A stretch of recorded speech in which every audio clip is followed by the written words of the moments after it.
Hi there, welcome to day 3 and sort of the end of the day, winding down. My name is Wally Boston. I'm CEO of American Public Education, Inc. And they kind of like us to talk about our companies a little bit, but also to mix it up. So this is sort of provocatively said, is college out of reach or out of touch?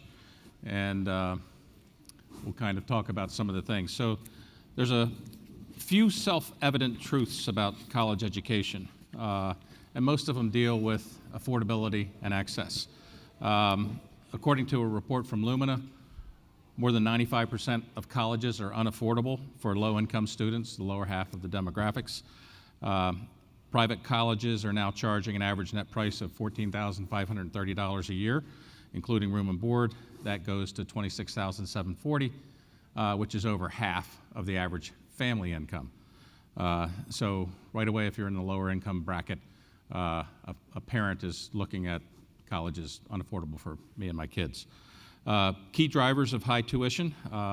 We all know about the increasing focus on amenities, the lazy river syndrome, fancy dorms, fancy dining halls, high marketing expenditures. And this isn't just a for-profit phenomena, but I read somewhere where Harvard last year spent $5,500 per student on marketing. I'm not sure why they do, but you probably get a fancy picture book.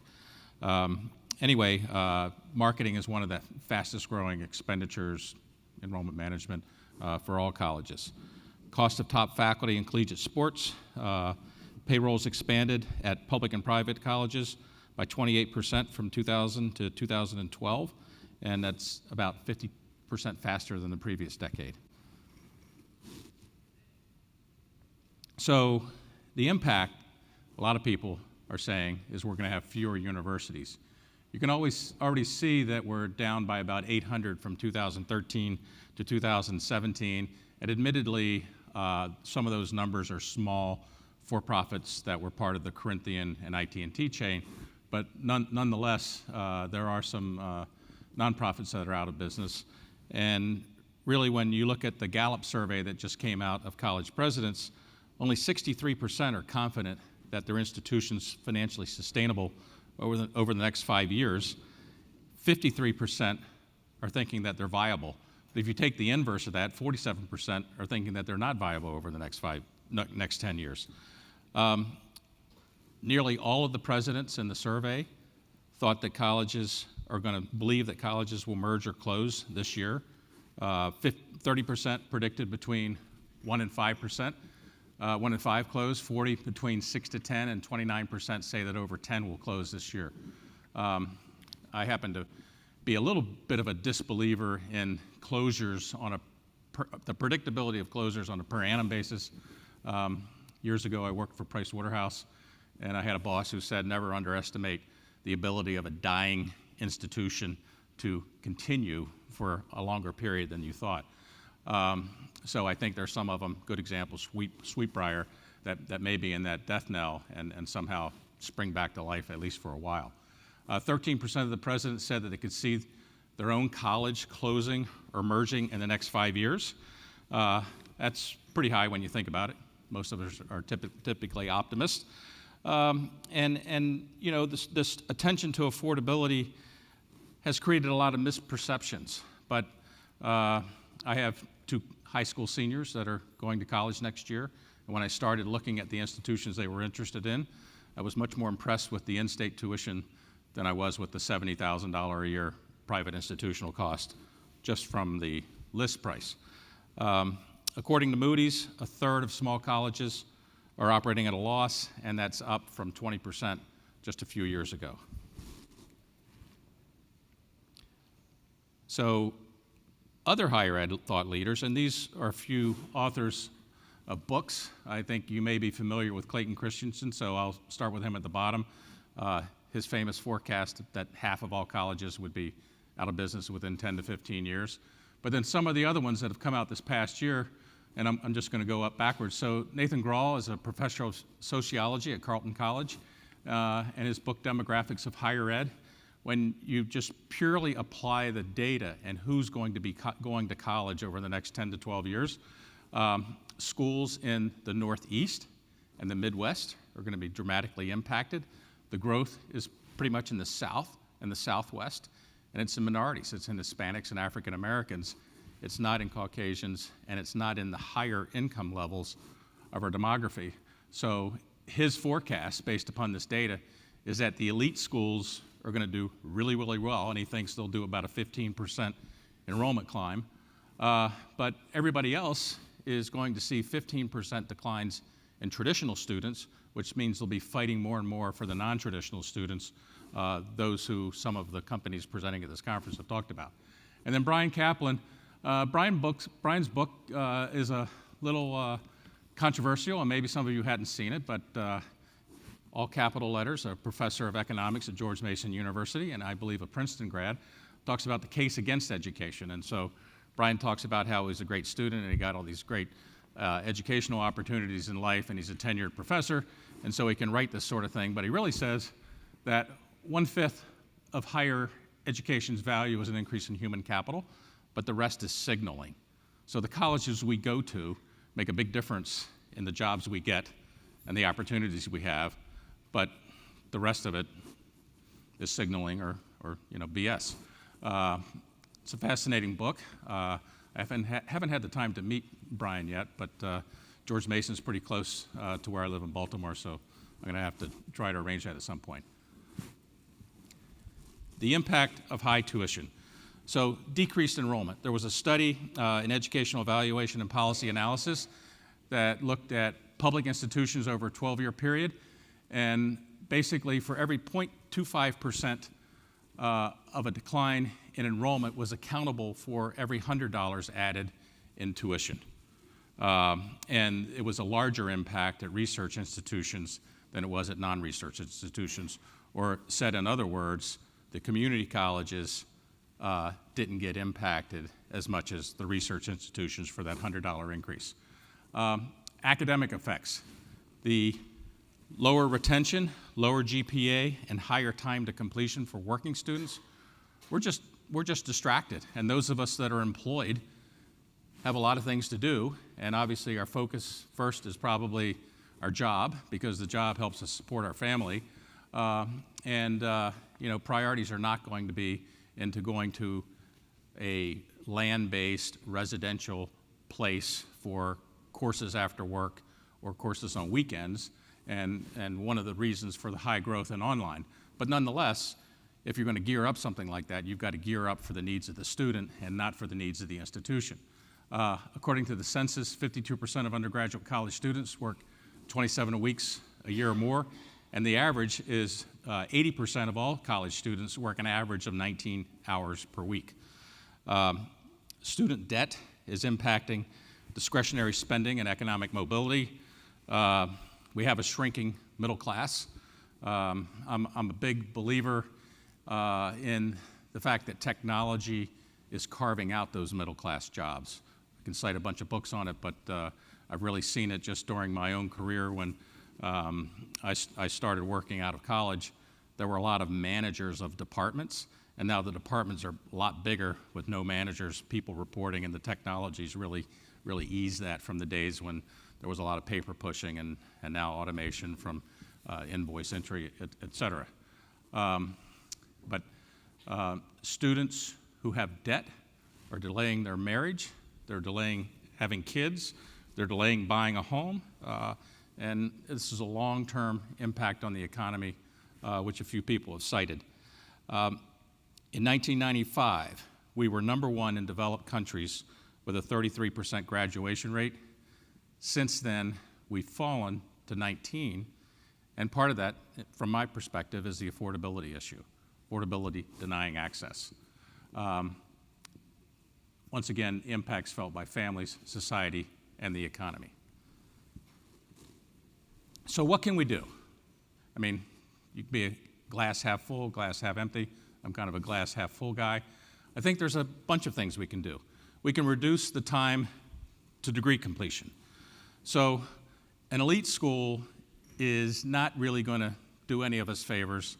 They're not going to take APs for credit. You can't get out of your first year at Harvard or Princeton or Stanford or Duke. You can get advancement, but they really want their 4 years worth of tuition. But everybody else may take AP credit. They may take college courses completed in high school. There are multiple, I think I read that 46% of all college students now attend at least, of all college graduates attend at least 2 institutions, and 37% attend 3. So institutions that have excellent transfer credit evaluation processes, you know, and one of the things I put on the side here, so APUS is totally online. We have about 86,000 students currently, and since 2010, we've awarded more than 10 million transfer credit hours. Now, in our tuition, at $250 a credit hour, that represents about $2.5 billion in applied valuation, but nonetheless, every credit hour that an institution rejects is additional money, and more importantly for a working student, additional time. So to the extent that we can be transfer friendly, we can look at experiential learning, we can look into competency-based learning, all of those things are going to reduce time to degree completion, and in some cases, reduce the expenditure. Intelligent automation and processes. So I was talking to someone the other day about the fact that originally some of the OPMs who were setting up online courses simply provided the adjunct faculty and the marketing. And then some of the stronger OPMs started providing the background processes because they were actually much more efficient with the students they were bringing in processing admissions, in processing transcript evaluations, et cetera. And you can automate credit transfer. You can establish, lease, rent, buy, implement mentoring platforms. You can do a very good job of personalizing student onboarding. You can do a consultative approach to advising. I think John Katzman's speech at lunchtime today, he mentioned something about if you can't scale, you know, forget it. And you know, you really, there are systems out there with significant number of users that are designed to reduce costs, and it just depends on whether you have a cost-reducing mentality. Nonetheless, I think it's important for institutions to engage with their students, learn what their needs are, and particularly if you're in the adult-serving populations, focus on reducing the effort it takes for them to complete. What can we do? Workforce development. There's a lot of companies that have products here that are talking about their roles for workforce development. 40% of global employers are reporting a talent shortage. 61% of staffing and recruiting professionals cite talent shortages as a challenge. You know, 45% of U.S. employers report that the most notable increase in hiring difficulties is up from 32% just in 2 years. You know, I'm a bit skeptical of some of the data because averages aren't always a true indicator, but there are clearly some jobs, mostly in technology or jobs requiring higher education, where we have shortages, but then the other jobs, the middle-class jobs, get carved out. So once again, we need to be prepared to be a provider in the journey of a lifelong education for students. It's not just, let me get this certificate, let me get this micro-credential, let me get this degree, but it's what can I do to better prepare our alums to continue their learning journey. And prepare linkages, and in doing that, you want to have linkages and partnerships with employers. So at APUS, I think we have about 100 linkages with employers. Some of them are very large employers. We have some partnerships with the U.S. military where we've evaluated military training for our students and apply that military training to a degree that maps to their MOS or their military assignment. For example, there are Intel schools in the military, and we have a degree in Intel. So if you complete that program, we can give you 15 credit hours towards a degree in Intel. And then we have partnerships such as Walmart, where we actually, over a 18-month period, evaluated 206 job positions for training and experiential learning on the job. Worked with Kale on that, worked with ACE on that, and Walmart's HR department gives a trend when an employee is interested in majoring in one of our retail management degrees, actually gives a transcript of all the training, all the job assignments, which automatically gets converted into the credit that we've evaluated.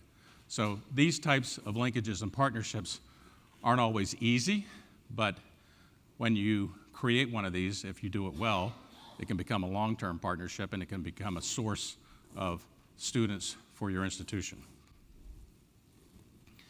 American ingenuity and innovation to the rescue. These are just 4 areas, and you could probably, depending on the institution, the company you work for, or that you're interested or invested in, you could probably switch these and think about some of the companies. But you know, I'll sort of start in the middle. That teaching at scale, we cap our class size at 25, and we found that we can't get good enough interaction with the existing technologies that we deploy to really expand that. The telecommunications rule for Title IV requires frequent and reoccurring interaction between the faculty member and the student. If we have more than 25 in a class, unless we were to do something like employ teaching assistants, which some of the schools do, we really can't get that interaction required. However, I see coming along the horizon that there are things that we probably could do. We could probably deploy bots and AI to take some of the load off of the faculty members so that we could, over time, increase that up. I don't see that happening soon, but then again, technologies can be adopted faster and implemented, and if it's working for somebody, the word gets out and we spread it. Curated learning, open content. One of the things that our founder put forth in 2001, his background as a military enlisted soldier when he was in Vietnam, was that he lived paycheck to paycheck. So he said, one of the things we have to do is we have to find a way to provide textbooks so that our students don't have to pay out of pocket.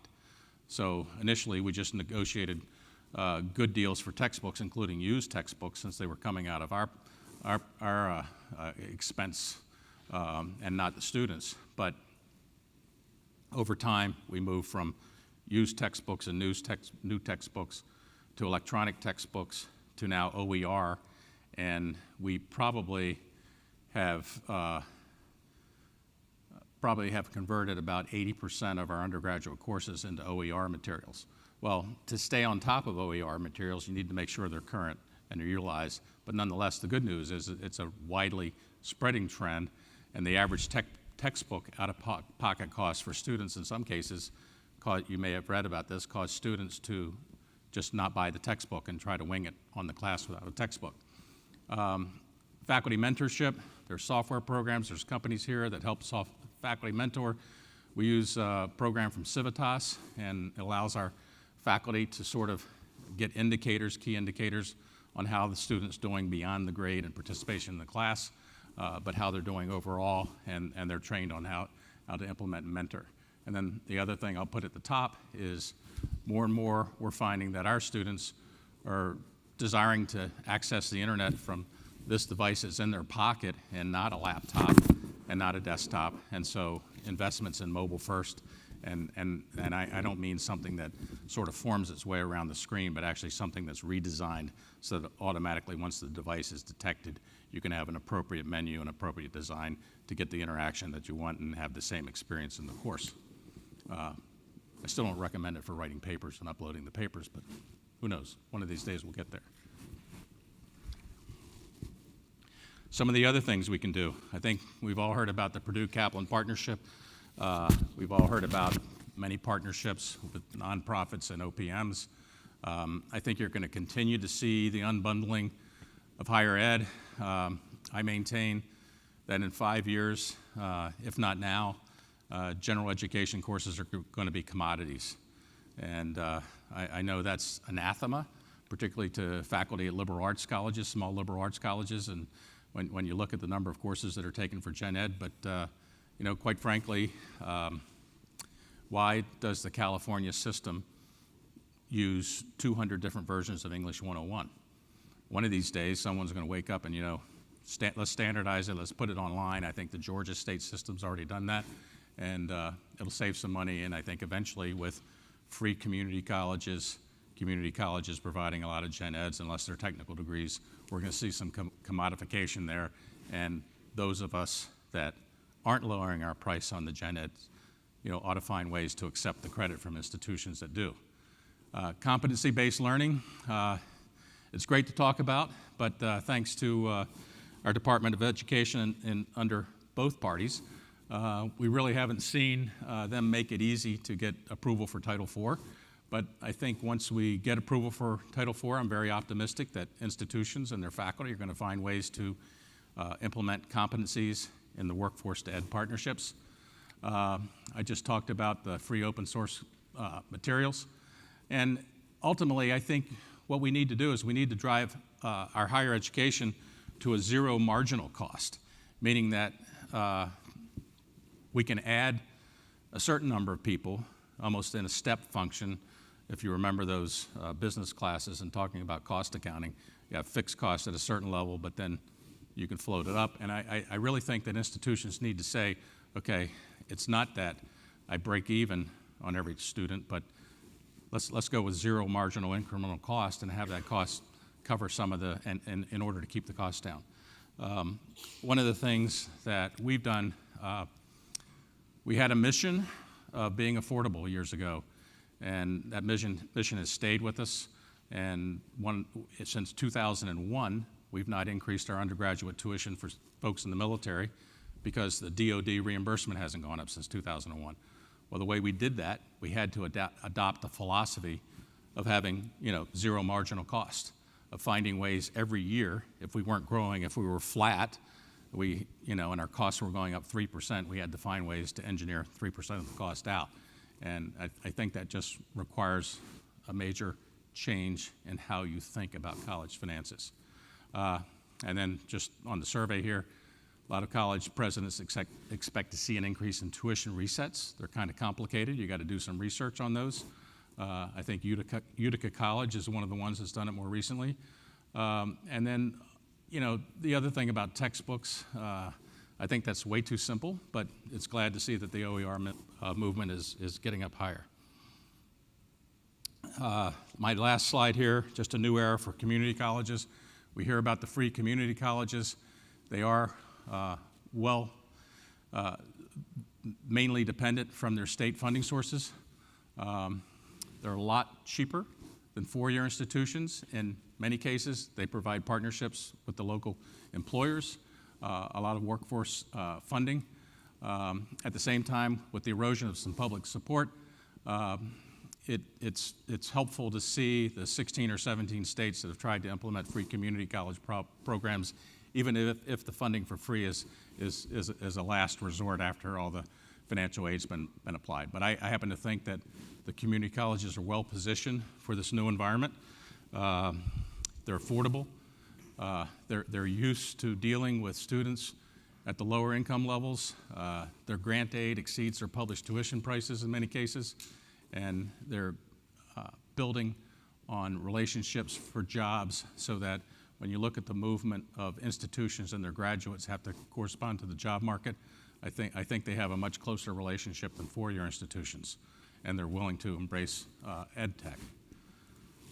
So lastly, just to summarize for us, we've been all about affordable tuition. We've certainly, at the same time, tried to generate quality. We participate in the degree qualifications profile, which means we've got assessments for all 106 degrees that we offer, the 1,600 classes that we do. We have high student satisfaction. We track this on a quarterly basis, but I like the fact that our most recent survey, 97% of our alums say that the program met their expectations. 32% of our undergraduate alumni come back for a second degree. That goes back to our founders' wishes for the military students, that the first degree prepares them for their career in the military, the second degree prepares them for their civilian career. And if you take out the students who, in this particular calculation, we're calculating students who go from an undergraduate degree to a master's, but if you count our students who go from the associate's degree to the bachelor's, it's about 50% of our undergraduate alumni return for a second degree. So with that, I don't think I have much more time, but I'll be glad to answer questions at the back of the room if you have any. Thank you very much.